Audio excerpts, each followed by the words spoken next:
नमस्कार, मैं आपका स्वागत करता हूं आज की बड़ी और बेहद अहम खबर में। एक नया आदेश, एक बड़ा बदलाव और एक बार फिर एक ऐसा फैसला जिसमें कुछ को राहत है और कुछ को सवाल। केंद्र सरकार ने अब उन विदेशी अल्पसंख्यकों को राहत दी है जो पाकिस्तान, बांग्लादेश और अफगानिस्तान जैसे पड़ोसी देशों से धार्मिक उत्पीड़न से बचने के लिए भारत आए हैं। लेकिन इस राहत में एक नाम शामिल नहीं है, मुस्लिम समुदाय। आइए इस पूरी खबर को विस्तार से समझते हैं और जानते हैं। 2025 से पहले भारत आए विदेशी अल्पसंख्यक अब बिना पासपोर्ट के रह सकेंगे, मुस्लिम नियम से बाहर। दोस्तों, दर्शकों, केंद्रीय गृह मंत्रालय ने 2 सितंबर 2025 को एक बड़ा आदेश जारी किया। इस आदेश के अनुसार अफगानिस्तान, पाकिस्तान और बांग्लादेश से 31 दिसंबर 2024 तक भारत में प्रवेश करने वाले अल्पसंख्यक, जिनमें शामिल हैं हिंदू, सिख, बौद्ध और जैन, पारसी और ईसाई, अगर वो धार्मिक उत्पीड़न के कारण भारत आए हैं और उनके पास वैध पासपोर्ट या वीजा नहीं है, तब भी उन्हें भारत में रहने की अनुमति होगी। यह नागरिकता नहीं है, यह सिर्फ भारत में रहने की अनुमति है।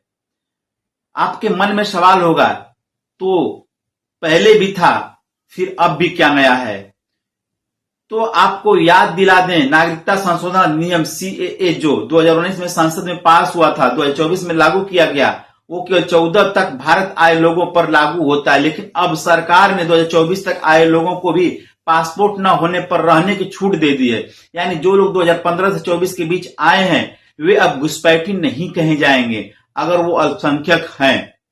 इस देश में मुस्लिम समुदाय शामिल नहीं है, इस आदेश में मुस्लिम समुदाय शामिल नहीं है। क्यों? सरकार का तर्क साफ है, यह आदेश उन अल्पसंख्यकों के लिए है जो अपने देश में धार्मिक आधार पर उत्पीड़ित हैं। और पाकिस्तान, अफगानिस्तान और बांग्लादेश तीनों मुस्लिम बाहुल्य देश हैं, जहां सरकार का दावा है कि धार्मिक उत्पीड़न का सामना अल्पसंख्यक करते हैं, न कि बहुसंख्यक। लेकिन यही बात है जहां से विवाद शुरू होता है। अगर भारत संविधान से चलता है तो धर्मनिरपेक्ष है, तो क्या किसी राहत या नागरिक नीति को धार्मिक पहचान के आधार पर तय किया जाना सही है? क्या इससे भारत की छवि एक समावेशी लोकतंत्र की बजाय धार्मिक चयन पर आधारित देश की बन रही है?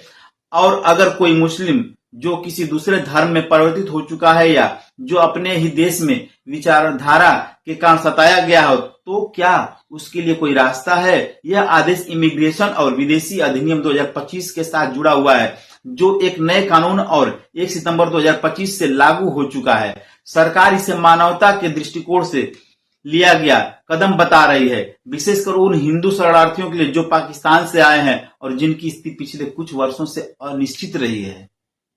राजस्थान, गुजरात, दिल्ली जैसे इलाकों में रहने वाले कई ऐसे शरणार्थी परिवार हैं जो 2015 के बाद भारत आए। उनकी प्रतिक्रिया है, हमें अब डर नहीं है कि कोई हमें वापस भेज देगा। क्यों? लेकिन हमें अब भी ये पता नहीं चला कि भारत के नागरिक कब बनेंगे। विपक्ष ने इसे एक चुनावी चाल बताया, जबकि सरकार इसे न्याय और शरण देने का अधिकार कहती है।